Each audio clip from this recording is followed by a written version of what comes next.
Welcome to C Anjali Jain classes guys. So पिछले lecture में हमने क्या कंप्लीट किया था? एसेट 240 अपना चल रहा था, जिसमें मिस एप्रोप्रिएशन ऑफ एसेट से लेके अपने फ्रॉड रिस्क डिस्कस हो रहे थे, जिसमें हमने incentive pressure and attitude and rationalisation को क्या कर दिया था, वेव ऑफ कर दिया था पढ़ के। आज हम इस पूरे पार्ट में देखने वाले हैं अपॉर्चुनिटी से related, right? Certain characteristics or circumstance may increase the susceptibility of asset to misappropriation। हमें ये शक हो सकता है किसी circumstances and situations की वजह से कि asset क्या हो गई है, misappropriate हो गई है। For example, opportunity to misappropriate asset increase when there are following। कब कब हमें चांस मिलेगा कि एसेट को हम मिसअप्रोप्रिएट कर सके, चोरी कर सके? Large amount of cash in hand और process. Large cash amount of cash या तो हमारे हाथ में या फिर उसको प्रोसेस किया जा रहा है। तो इसका हम एग्जांपल लेते हैं। सिचुएशन वेयर एम्प्लॉयज और मैनेजमेंट में find it easier to steal और मिसयूज कंपनीज एसेट। सबसे पहले large amount of cash on hand और process. When business deals with huge amount of cash daily, risk of theft increase, being cash in easy to take and difficult to trace। क्योंकि cash को हम easily लेके जा सकते हैं और उसको ट्रेस करना भी डिफिकल्ट है, राइट? पैसों में, नोट्स में कोई चिप विप तो लगी नहीं होती है, कोई सिस्टम तो होता नहीं है, जीपीएस वगैरह ट्रैकर जो हमको पता चल जाए। Y risky? रिस्की क्यों है? Cash does not have a clear ownership trail. Cash के पास, कैश पे कोई क्लियर ओनरशिप ट्रेल्स नहीं होते हैं। They are just a piece of paper, right? Small theft may go unnoticed. छोटी मोटी थेफ्ट जिसका रोज का बिजनेस कैश का लेन देन में हो रहा है, उसमें छोटी मोटी जो चोरियां हुई होगी कैश की, वो अननोटिस रह जाती है। Weak supervision over the cash handling creates opportunity. Weak supervision मतलब कि मान लो कोई कैशियर है, कैशियर तो कलेक्ट करता है कैश को और वहां पे कोई दूसरा पर्सन उन्होंने लगा रखा है डिपॉजिट कराने के लिए बैंक में, तो कैशियर तो गिन के दे देता है, बट जो बैंक में डिपॉजिट कराने जाता है वो गिनता ही नहीं है, ऐसे कैसे बैग लेके जाता है, अमाउंट जो बताया वो दे दिया बैंक को और हो गया। बट यहाँ पे उसको क्या करना चाहिए था? जिसने पैसे गिन के दिए हैं उसके भी सिग्नेचर उस पर होने चाहिए थे, और जिसने पैसे लिए उसको भी गिनना चाहिए और सिग्नेचर करना चाहिए कि हाँ, मैंने 20 लाख रुपए दिए थे, मेरे को 20 लाख रुपए रिसीव हुए हैं और अब मैं इसको बैंक में डिपॉजिट कराने चाह रहा हूँ। दोनों पर्सन के सिग्नेचर होने चाहिए, राइट? और फिर बैंक में जाके जब डिपॉजिट हुआ है तो वहां से रिसीट भी लेके आनी चाहिए। हालांकि ऑनलाइन है तो हो जाता है, but still cash in hand को अपने पास कंपनी की पॉलिसी है कि वो daily daily by EOD cash को क्या कराती है, बैंक में डिपॉजिट करा के आती है, ठीक है? या फिर बाय वीकली। बट बड़े बिजनेस में अगर कैश कलेक्शन हो रहा है तो वहां पे डेली तो ही होता है। एग्जाम्पल है retail store receiving large cash sales. Retail stores में होता ही है ऐसा, resto, petrol pump, movie theatres, इन सब में भी cash collection from customer and employ handling petty cash. तो ये हमारे एग्जाम्पल थे कौन से, कि कब कब किस किस सिचुएशन में हमें अपॉर्चुनिटी मिल सकती है एसेट को मिस अप्रोप्रिएट करने की। जब हमारे पास large amount of cash in hand हो या फिर इन प्रोसेस हो, राइट? फिर उसके बाद है next point, inventory item that are small in size of large value और इन हाई डिमांड। छोटा साइज बड़ा वैल्यू बड़ा डिमांड, छोटा साइज बड़ा वैल्यू बड़ा डिमांड, इन्वेंट्री, राइट? इसमें क्या क्या हो सकता है? डायमंड आ सकते हैं, मोबाइल फोन्स आ सकते हैं, मेडिसिन आ सकती है, पेन ड्राइव आ सकती है। फिजिकली ये क्या है? स्मॉल है, एक्सपेंसिव है and can be sold quickly in the market, यानी इजिली मार्केटेबल है। Why risky? Easy to hide and remove from premises. इनको छुपाना बड़ा आसान है और प्रीमाइसिस से रिमूव करना भी इजी है। Difficult to detect missing quantities immediately. जल्दी से हमें पता नहीं लग पाएगा कि कोई क्वांटिटी क्या हुई है, मिस हुई है। Ready to resell, market available, यानी कि इनकी जो मार्केट है रिटायरली अवेलेबल है। अगर मैं आज सामान को बेचने जाऊंगी तो आज की आज ही बिक जाएगा और अच्छे दामों पे बिकेगा। तो inventory item that are small in value, high in small in size, high in value, high in demand. Small in size, high in value, high in demand. छोटा साइज बड़ा कीमत बड़ा डिमांड, राइट? उसके बाद है इजिली कन्वर्टेबल एसेट्स, ऐसी asset जिसको कि इजिली हम कैश में कन्वर्ट कर सकते हैं, such as bearer bonds, diamond और कंप्यूटर चिप्स। खाने वाला चिप्स नहीं, कंप्यूटर वाला chips. easily convertible asset, these are assets that can be quickly converted into cash. Why? Producer can easily sell और encash them. रिस्की क्यों है ये? प्रोडक्टर जो है इजिली उसको सेल कर सकता है और पैसे में कन्वर्ट करा सकता है। ओनरशिप में नॉट ऑलवेज भी easily traceable, ownership easily traceable नहीं हो सकती है हमेशा। High liquidity increase the temptation, और जितना जल्दी ये बिक सकती है उतना ही हमें क्या आ जाती है, टेम्पटेशन आ जाती है। फिर उसके बाद है इसमें एग्जाम्पल हुए bearer bonds, gold, diamond, crypto currency wallets, इसमें कोई भी ओनरशिप ट्रेसेबिलिटी इतनी ज्यादा नहीं रहती है, right. Then fixed asset which are small in size, marketable और lacking observable identification of ownership. पहले हमने बात किया था ऊपर लार्ज अमाउंट ऑफ कैश और इन्वेंट्री का, यहाँ पे हम बात करें फिक्स्ड एसेट्स का। Fixed assets which are small in size, छोटे साइज में, मार्केटेबल है और ऑब्जर्वेबल आइडेंटिफिकेशन नहीं है ओनरशिप की। ओनरशिप क्या है? ब्लर है। Some fixed assets are portable, valuable, and don't clearly show who owns them.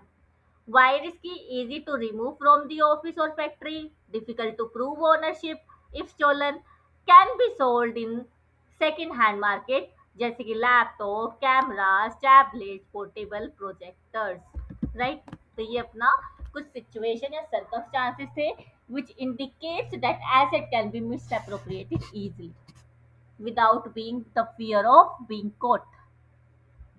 अब अपने पास क्या है? इंटरनल कंट्रोल्स का बात करेंगे। इनएडिक्वेट इंटरनल कंट्रोल्स किसकी बात करेंगे? Inadequate internal controls over the asset में increase the susceptibility of misappropriation of those assets. For example, misappropriation of asset में occur because of the following reasons.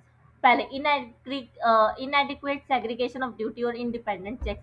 SOD का मैं एग्जांपल बहुत बार ले चुकी हूँ कि कैश कलेक्शन भी सेम पर्सन कर रहा है, पेमेंट भी सेम कर रहा है, रिकॉर्डिंग भी सेम कर रहा है, तो यहाँ पे वो कंट्रोल्स को ओवरराइड कर सकता है। उसके पास पूरा अपॉर्चुनिटी आ गया कि जब कलेक्ट भी वही कर रहा है, पेमेंट भी वही कर रहा है, अप्रूवल भी वही दे रहा है, जर्नल एंट्री भी वही पास कर रहा है, तो पैसे को वो मिसअप्रोप्रिएट कर सकता है। ठीक है, नोट्स में भी मैंने इसको इतना ज़्यादा एक्सप्लेन नहीं किया है, बस यही लिख दिया इनएडिक्वेट SOD already discussed in multiple lectures. अलग अलग तरीके से मैंने एसओडी के एग्जाम्पल दिए थे आपको, राइट। फिर उसके बाद है इनएडिक्वेट oversight of senior management expenditure.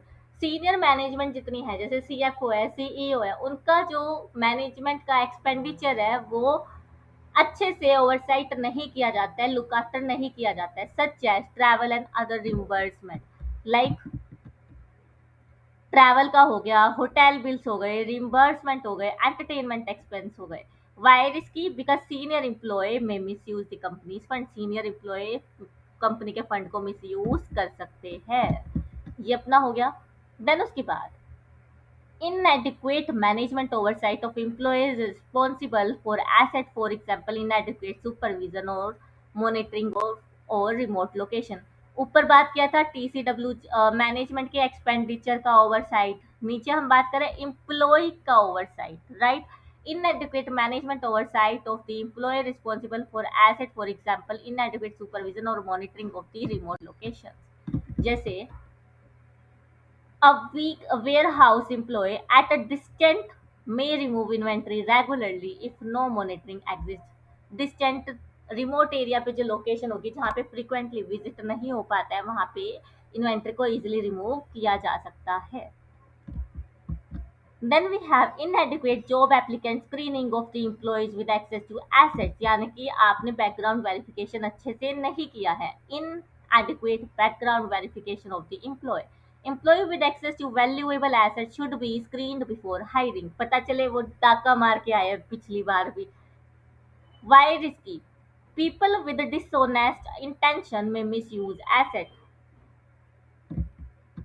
Next उसके बाद है inadequate record keeping with respect to asset. Inadequate record keeping with respect to asset, जैसे proper record of asset should be maintained. किस तरीके से? सीरियल नंबर लिखेंगे, एसेट पे चेप भी चिपकाई होगी जिस पे लिखा होगा यूनिक आईडी, फिर उस एसेट को हमने किसको एलोकेट किया है, यूजर आईडी लिख दी यानी कि आपकी ईमेल आईडी हो गई, ठीक है। फिर एम्प्लॉय का नेम हो गया, फिर डेट ऑफ परचेज एसेट का और किस दिन एम्प्लॉय को दिया वो, और प्लस एम्प्लॉय का घर का एड्रेस ऑफिशियल वाला जो उसने दिया है, राइट। तो ये अपने पास।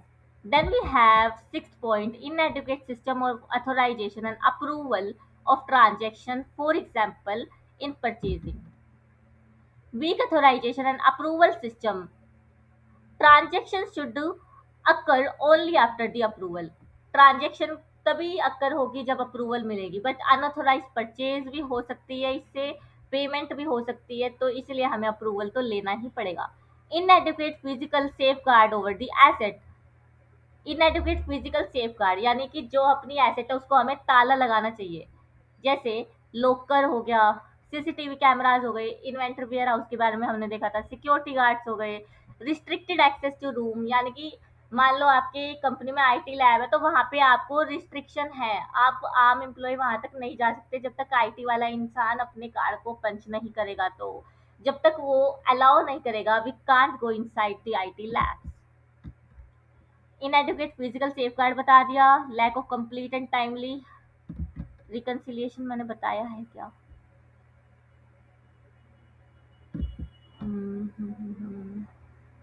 शायद, ठीक है ये हम वैसे देख लेते हैं। Lack of timely appropriate documentation of transaction, for example credit for the merchandise return, मतलब कि क्या कर रहे हैं हम, ट्रांजेक्शन का डॉक्यूमेंट प्रॉपर नहीं है, प्लस मर्चेंडाइज रिटर्न आई है हमारे पास कुछ, तो हमने उसे भी प्रॉपरली रिकॉर्ड नहीं किया है, डॉक्यूमेंट ही हमें नहीं मिल रहे हैं, तो हम ये लोकेट नहीं कर पा रहे कि कौन से पर्टिकुलर गुड्स के अंडर ये रिटर्न आई है, राइट। और lack of complete and timely reconciliation of asset का मतलब हो गया जैसे कि अपनी बैंक रिकंसिलिएशन होती है, राइट। तो यहाँ हम देख सकते हैं इसको, lack of timely reconciliation of asset, company record should regularly match physical assets and bank balances because difference remain undetected for long period, bank reconciliation not performed on monthly basis, monthly basis पे आप perform नहीं करोगे तो आपका कहीं ना कहीं reconciliation item पड़े रहेंगे, वो क्लियर नहीं होंगे। फिर उसके बाद है lack of proper documentation of transaction, fake और मैनिपुलेटेड ट्रांजेक्शन में भी एंटर्ड, ठीक है। Lack of mandatory vacation for employees performing key control function, इसमें क्या आएगा, no mandatory vacation for key employees is performing important control function should compulsory take the leave, क्यों, जब वो छुट्टी पे जाएंगे तो एटलीस्ट उनके काम का सुपरविजन हो पाएगा और अगर कोई फ्रॉड होगा तो उसको हम क्या कर पाएंगे, identify. Continuous presence allows fraud to continue undisclosed undiscovered, right. फिर उसके बाद है inadequate management understanding of information technology which enables information technology employee to perpetrate a misappropriation, अब आपको आईटी सिस्टम का इतना नॉलेज नहीं है तो आईटी वाला बंदा आपका पोपट बना के जा सकता है। Poor management understanding of information technology, management should understand basic IT controls and risk, why IT employee may misuse system access if management lacks technical knowledge. A system admin may alter accounting records or create fake entries without detection. Right? ये अपना example था। फिर last but not the least, inadequate access control over the automated records including control over and review of the computer system events log, यानी audit trail की ही बात कर रहा है ऑटोमेटिक सिस्टम में। Weak access control over automated record, access to computer system should be restricted and monitored. Unauthorised person may क्यों जरूरी है ये, change the record, delete the data, manipulate transaction, employees knowing another employees password may alter payment record. अब ये अपने पास कुल मिला के 12 पॉइंट इधर है इनएडिक्वेट आईसी को लेके, और ये क्वेश्चन सीए इंटर लेवल पे बहुत इंपॉर्टेंट है, ऐसे कैसे डायरेक्ट क्वेश्चन आता है और सीए फाइनल लेवल पे केस स्टडी पूछी जाती है। तो सीए फाइनल वालों को तो अच्छे से इनको 2-3 बार पढ़ना है कि दिमाग में रहे, और इंटर वालों को तो याद करना, और इंटर वाले जरूरी नहीं है कि पूरे 12 पॉइंट याद करो, जो आपको आसान लगे वो आप याद कर सकते हो, इट्स योर चॉइस, राइट। तो आई थिंक यहाँ पे आपको समझ आ गया होगा, कोई डाउट है तो you can ask me on my Telegram channel और even the comment section of the YouTube. और यहाँ अगेन अपना जो अपेंडिक्स 1 है वो भी क्या हो जाता है, खत्म हो जाता है। Appendix to asset 240 has been completed for the fraud risk factors whether it is fraudulent reporting or misappropriation of the asset. So keep revising the stuff. Have a good day and good night.